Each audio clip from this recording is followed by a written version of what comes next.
Hello and welcome back to What in the Schnitzel is Going On Here. Am I the a-hole for telling my friend her girlfriend can't stay at my house anymore, even though I told him she is always welcome? And she's talking about a 23-year-old friend Tyler. Friend is 23-year-old male. Tyler is 25, and his girlfriend Megan is 24. So she's 23. The guy in question is 25 and the girlfriend is 24. Megan and me live in the same state while Tyler lives 2 hours away from us. Megan and Tyler have been dating for almost 6 months, but we've all known each other for almost all our whole lives. I was never close to Megan like Tyler was growing up, and she was just an acquaintance to me, and I rarely ever saw her out of school. Megan lives with her mom and her sister. From what Tyler told me, Megan and her mother got into arguments frequently. During their arguments, Megan's mom kicks her out, causing her to stay in the hotel for some nights until they get back on good terms. So you should have just asked them why they arguing and why is her mama constantly kicking her out. But that's neither here nor there. Let's continue reading. When Tyler told me how bad a certain fight got and how Megan was put out for a week, I told him that she can always stay over at mine. I have a 3 bedroom apartment and I live by myself. Now, here is the problem. Megan is a very hard person to share a living space with. She leaves her underwear and bras around the house and she is constantly asking me for things that I've told her about. And she goes into my personal items like my work laptop and my regular one. And for what my neighbors say, when I'm not home, she blasts music in the house. I had conversation with her about it 3 times and she told me she would stop, but the same stuff continues. Last night, her sister, which is a 23-year female, Carly, had told me some things about Megan, and one of them being that Megan doesn't get into fights with their mom and she always stays at someone's house for days at a time to get free food and mooch off of them. I told Tyler this and that she couldn't be over at my house anymore, and he shrugged the screenshots off and told me that I was being a dick for using a lame ass excuse to kick his girlfriend out. Megan doesn't have a job, and sorry for not putting that information in to the people who are asking why I let Meg stay. One is because since we did grow up together, I didn't think it would be all bad. Two, when I was in middle school and my parents were having arguments, my dad would kick my mom out anytime he felt as if it was right.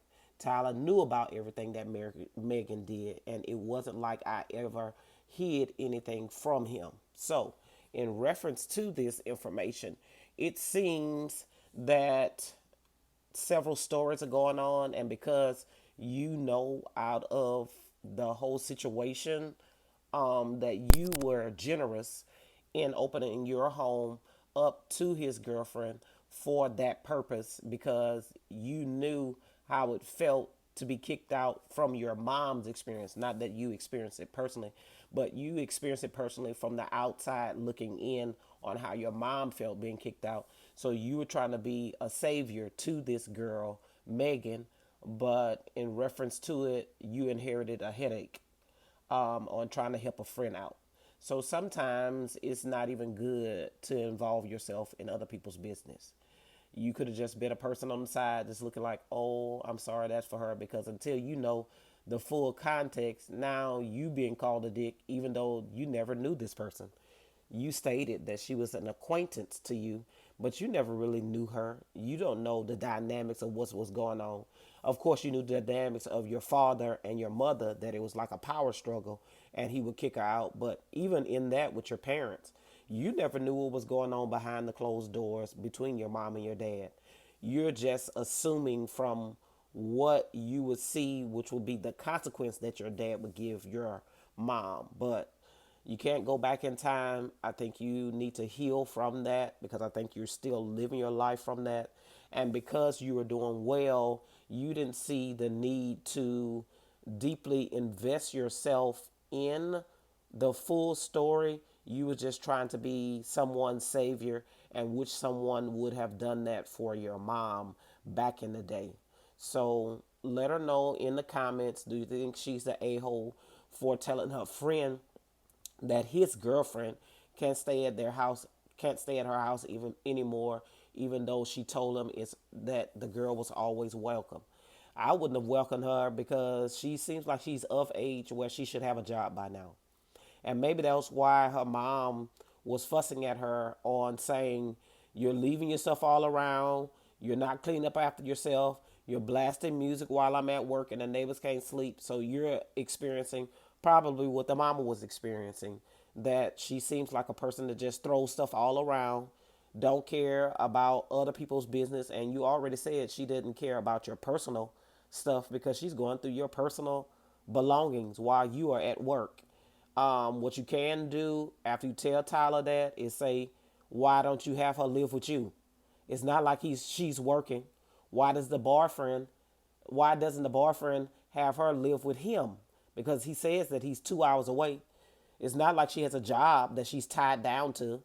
Why did he feel the need to push his responsibility of her on you? So that could be a conversation you have with Tyler, since y'all are good friends, and and you and the other girl, Megan, was just acquaintances. It seems like he should be able to have his girlfriend stay with him at this point. If you're going to kick her out, why doesn't he take her in? So let her know in the comments on, I don't honestly think that you are a a-hole. And other people wrote, not the a-hole. It should be obvious to anyone that an offer to stay at their house is contingent on good behavior. Going through your personal items and disturbing the neighbors is completely unacceptable and absolutely grounds to recant your offer. She has brought this on herself, and it sounds like she has nobody but herself to blame for both you and her own mother throwing her out. That was from Amathila the Unicorn. And she said, yep, should have locked that computer and the door. And if Megan kept snooping, but they're perfectly justified in not wanting them over anymore. Another person, not the a-hole, you're saying she can always stay over at mine was a kindness which she didn't return to you. It wasn't a contract. I can't imagine doing even one of the things she did when she's staying at your home, much less all of them in the span of a few days. That sort of a behavior is bad enough. And the fact that she lies about being kicked out of her house so she can go smooch off others is just the cherry on top. So let us know in the comments if you don't think that she is an a-hole for doing these things. Toodles.